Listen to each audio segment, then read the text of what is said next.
Morning spills across a white linen bed like a secret. Evelyn Ward awakens before the alarm, her breathing synchronized with the rhythm of the ocean beyond her window. She rehearses serenity before opening her eyes, a ritual that begins every day of her perfect life. The world believes she lives without flaw, and she clings to that belief like oxygen. Her phone glows on the bedside table, the altar of validation. She scrolls through adoring comments, each one a heartbeat of reassurance. Yet behind the soft smile, her chest feels hollow. In the mirror, she adjusts her face into the version that earns applause. The camera never catches the tremor in her hands or the silence that follows each posted smile. Today, she will craft another illusion and call it peace. The house awakens with the hum of invisible attention. Evelyn sets her camera on its tripod, adjusts the frame, and transforms again. The world outside her lens dissolves into meaninglessness. She rehearses her voice warm, sincere, unbreakable. "Good morning, everyone," she says into the void, and the void replies in likes. Her followers will see calm pastel tones and radiant optimism. Never the subtle delay before her smile. Mason crosses behind her, unseen by her audience, but heavy in her silence. Somewhere between authenticity and artifice, she has forgotten which version she inhabits. For her, the performance is not deceit. It is survival. Evelyn speaks to her invisible audience about peace and gratitude, pouring her words like honey over the fractures beneath. She calls it mindfulness, but it is maintenance, the daily work of keeping illusion intact. She holds a ceramic mug, breathes theatrically, and tells them to embrace stillness. Mason listens from the hallway unseen. He knows the silence that follows her videos, the one that fills the air when the camera stops. Outside, the sea glitters with truth too vast for performance. Evelyn closes the recording, exhaling as if she's been holding her breath for hours. By noon, she meets her friend Lila at a downtown cafe for what she calls content creation. Lila watches as Evelyn poses beside a cup of coffee. She wants drink, adjusting her hair, tilting her chin toward the perfect light. They used to laugh at this once. Now, the laughter feels like memory. Lila's camera clicks, but her eyes carry something heavier.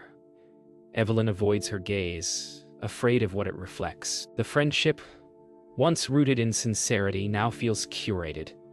Between shots, Evelyn whispers, "Do I look real enough?" Lila doesn't answer. Evening descends like confession. Evelyn walks along the beach with her phone in hand, scrolling through the day's performance. Likes multiplying, comments praising her glow. She gazes out to the horizon where the sea turns silver. The waves whisper a different language, one she's forgotten how to hear. Mason waits by the balcony, watching her silhouette dissolve into dusk. The wind tugs at her hair, but she never looks up. Somewhere beyond the waves lies silence, and something like truth. She turns back toward home, her screen illuminating her face, brighter than the setting sun. The day begins like any other. Light, coffee, performance. But when Evelyn opens her phone, something flickers beneath the usual cascade of adoration. A single notification trembles among thousands, one comment out of place, small yet radioactive. "But what about the night you cried in the parking lot?" The words pierce through her smile. Her chest tightens as memory surfaces, asphalt glistening in rain. A stranger's gaze. A scream swallowed by the sea. She deletes the comment instinctively, but the damage is done. The silence afterward feels louder than applause. For the first time, she feels seen, not admired, not envied, but seen. Within hours, the comment multiplies. Screenshots, reposts, speculation. Who wrote it? Was it true? Her followers dissect her life like a mystery they own. Evelyn scrolls compulsively, heart pounding with every tag, every whisper. Mason notices the shift. Her silence sharper, her movements mechanical. He asks, Is everything all right? She nods too quickly. She doesn't tell him the truth because the truth is shapeless. It can't be filtered. The house hums with tension, the echo of her digital reflection growing louder than her own voice. In the bathroom, she faces the mirror again. That old accomplice in the act of deception. The comment still loops in her head. The night you cried in the parking lot. She remembers the ache of that night, the exhaustion that made her collapse between grocery bags and rain. She wonders how anyone could have seen her, or cared. The ring light beside her mirror hums, and for a moment she sees her reflection split, the woman who lives online and the one who bleeds beneath her own perfection. She whispers, "Which one am I protecting?" Lila arrives unannounced. Her eyes scan Evelyn's disordered home. Cameras unplugged, lights dim, silence hanging heavy. She asks gently, "Are you okay?"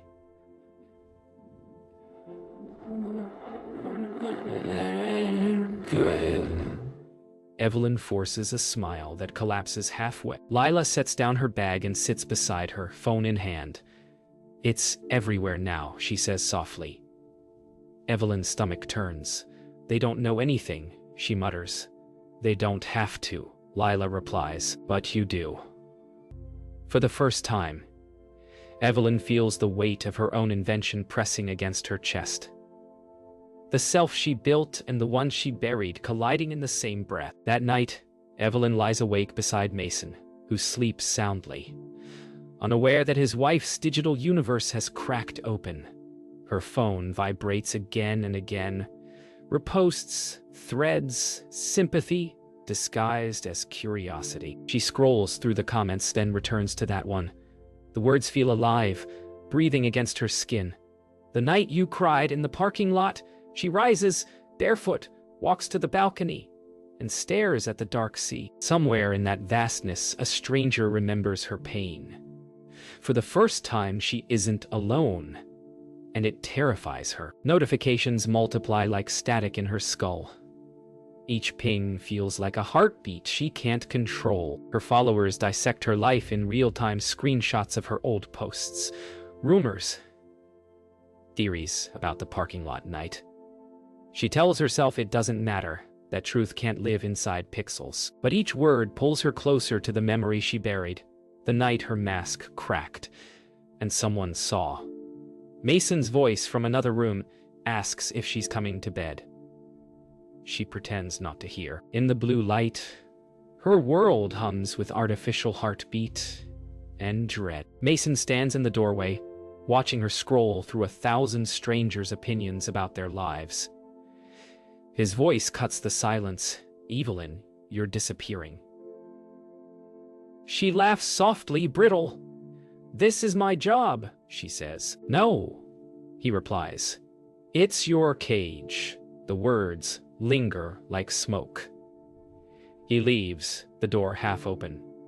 She stares at the empty space he leaves behind, her reflection in the black mirror of her phone staring back. For the first time, she feels the full weight of being alone in a world built to adore her. By morning, her numbers begin to fall. Followers vanish like evaporating ghosts. Sponsors pull their contracts in silence. The glossy dream flickers, replaced by a humbling emptiness. She tries posting again, a carefully written caption about resilience. But even her words feel artificial now. Comments flood in, not applause, but pity. She deletes, rewrites, deletes again. For the first time, she tastes anonymity, bitter and real. The performance no longer shields her. It exposes her.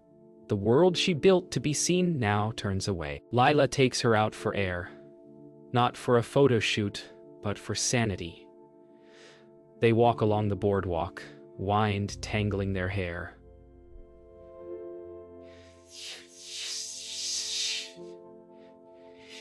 "You don't owe them your soul," Lila says. Evelyn smiles faintly, a tear escaping despite her resistance. "Then what's left of me?" she asks. Lila stops, facing her. "Maybe the part you never showed." For a moment, The air stills. The world beyond screams, salt-scented and raw. Evelyn closes her eyes. For the first time, she feels sunlight without needing to capture it. That night, the dream returns. Or perhaps it isn't a dream. Rain pelting down. The hiss of streetlights. Her car parked beneath a flickering sign. The night she cried in the parking lot. The night she lost the child she never told anyone about. A stranger had stood nearby, not intruding, only watching with quiet empathy. She had wanted to scream but couldn't. Now she wonders, was that stranger the one who commented? And if so, why did he remember? The memory bleeds into waking, her tears indistinguishable from rain. Morning light has changed, no longer gentle but intrusive. It falls across Evelyn's face as she sits before her mirror, makeup untouched, camera off. The silence of the room feels heavier than the noise she once lived for. She studies herself, the lines beneath her eyes, the subtle fatigue that no filter can erase. She lifts her phone, then lowers it again. She no longer knows what she wants to capture. For the first time, she feels both alive and lost, suspended between the person she pretended to be and the woman trying to return from exile. Lila visits again, bringing coffee and silence. They sit on the balcony, waves murmuring below. You don't have to fix what's broken by pretending it was never cracked, Lila says softly. Evelyn stares at the sea, fingers trembling around her cup. What if I can't be loved without the lie? Lila turns toward her. Then maybe it's time to learn love that isn't earned by performance. Evelyn closes her eyes, letting the wind sting her skin. The truth hurts, but it breathes. That afternoon, Evelyn sets up her camera, but not for an ad, not for a brand, not even for her followers. This time she films herself without lights, without filters. The lens feels foreign, like the gaze of someone who once loved her and no longer recognizes her face. She begins to speak, haltingly, painfully, about the cost of pretending. She talks of loss, exhaustion, the ache of trying to be adored by everyone but herself. Her voice shakes, but she doesn't stop.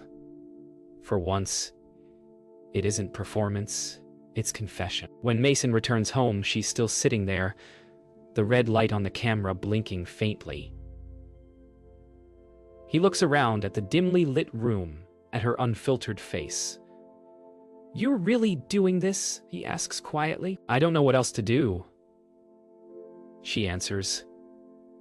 He nods, a weary understanding in his eyes. Maybe it's time we both stop pretending. He doesn't shout. He doesn't accuse. He simply leaves a silence that hurts more than anger. The sound of the door closing feels like the last applause fading out. Night deepens. Evelyn stands before the mirror one final time, the house silent, her reflection stripped bare of illusion. She whispers, I'm still here. The words tremble, not affirmation, but discovery. The mirror no longer feels like judgment. It feels like witness. She closes her eyes, breathes, and for the first time since the beginning, doesn't reach for her phone. Outside, the waves break softly, and moonlight threads through the curtains like forgiveness. Tomorrow she will face the world again, but not as an image, as herself. Evelyn's inbox is a battlefield of noise, brands withdrawing, followers demanding, strangers speculating. But among them, a quiet message catches her eye. You don't know me, but I was there that night. I didn't mean to expose you. I just couldn't forget. She reads it again, her pulse unsteady. The sender's name Aiden Cross. The memory sharpens. The parking lot, the rain, the stranger who didn't approach, but stayed long enough to bear witness. She hesitates, then types back. Can we talk? For the first time in weeks, her hands stop shaking. Not because she's in control, but because she's finally ready to surrender it. They meet at a small cafe by the pier, the same one she once filmed at for her curated perfect mornings. Now she comes without makeup, without the armor of her camera. Aiden sits by the window, looking both exactly as she remembers and utterly different. Real, not imagined. Their first words stumble.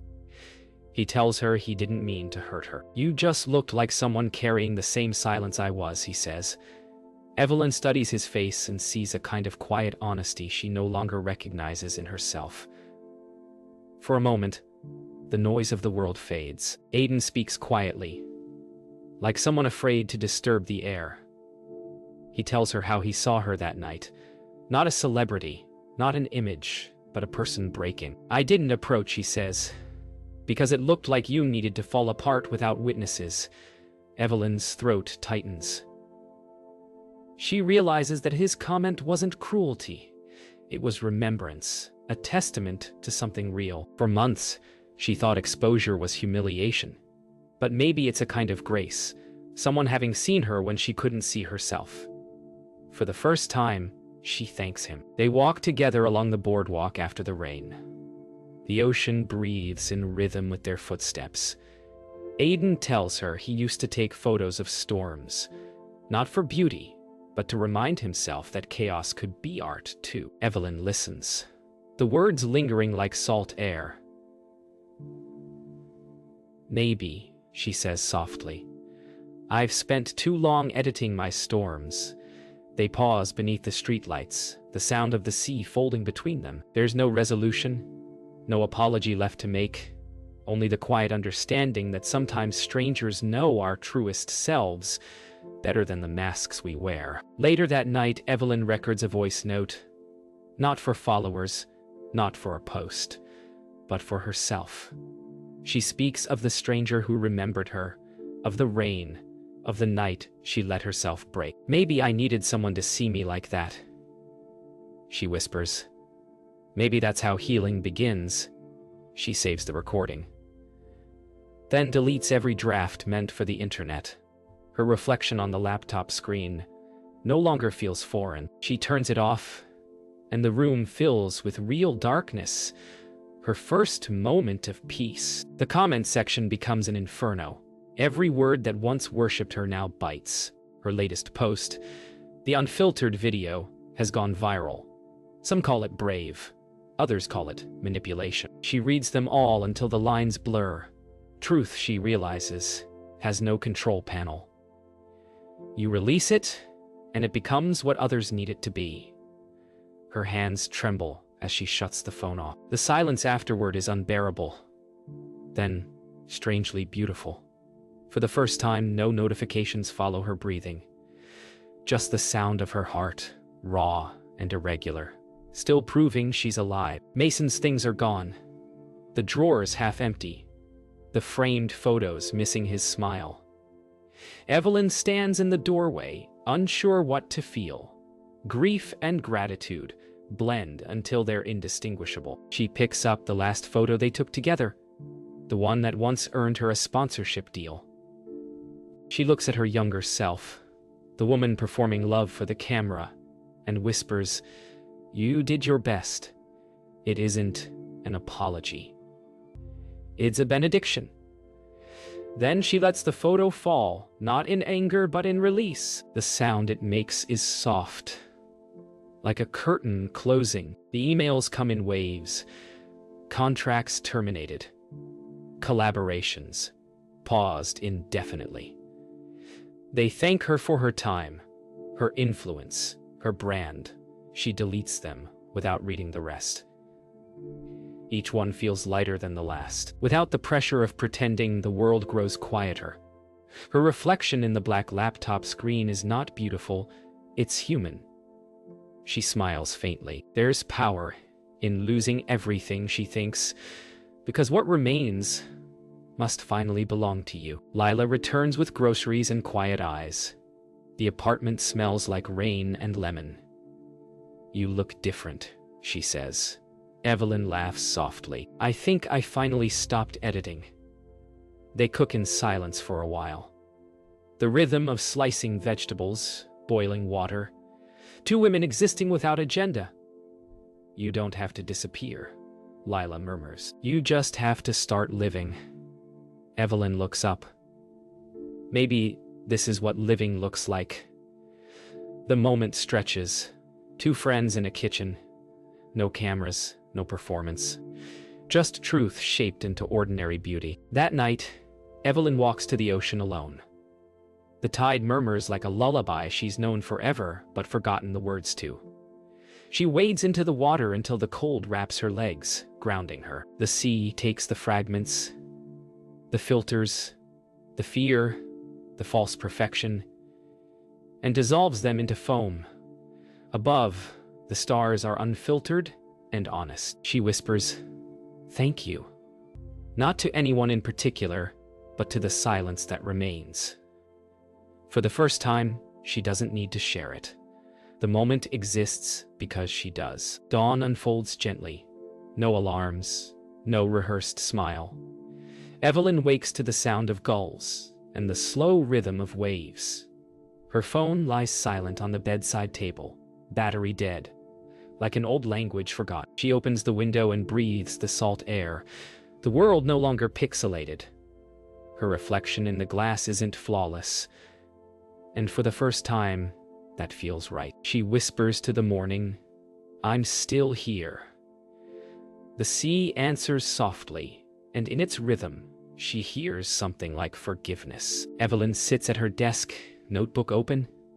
No sponsors, no deadlines, no performance. She writes letters not for her followers, but for herself, to the girl who wanted to be loved, to the woman who mistook admiration for affection, to the soul that endured the collapse. Each sentence is an act of reclamation. Her handwriting trembles but grows steadier with every word. For the first time, she's creating something that doesn't require an audience. The silence that once frightened her now feels like home. Lila stops by unannounced again, this time not to rescue her but to celebrate her. They sit on the porch drinking coffee, sunlight shimmering off the sea. Lila looks at her and grins. "You look real." Evelyn laughs. "It's the new filter. It's called being alive." They laugh until it hurts. The sound carries over the waves like forgiveness made audible. Neither of them need to photograph it. The moment exists because it's shared, not performed. In that laughter, Evelyn feels the pulse of her reborn life. Weeks later, a small envelope arrives in the mail. No note, only a photograph. It's a black and white image of her standing in the rain that night, months ago. Head bowed, tears, and raindrops indistinguishable. Beneath it, a single handwritten line, "Evan, broken light still reflects." She knows it's from Aiden. She frames the photo, not as a wound, but as proof that being seen in pain was the first moment she existed without artifice. She places it on her shelf, not as memory, but as monument to truth. Months later, Evelyn posts again. Not a brand, not a lifestyle, not perfection. Just a single photo of the sea and a caption that reads, "Thank you for waiting while I remembered who I was." No filters, no hashtags, no mask. The comments are fewer now, but softer, real. Some people leave hearts, others write, "Welcome back." She smiles, not the practiced kind, but the kind that starts somewhere deeper. In the space truth built, the camera sits idle on her desk. The moment doesn't need proof. She has already been witnessed by herself.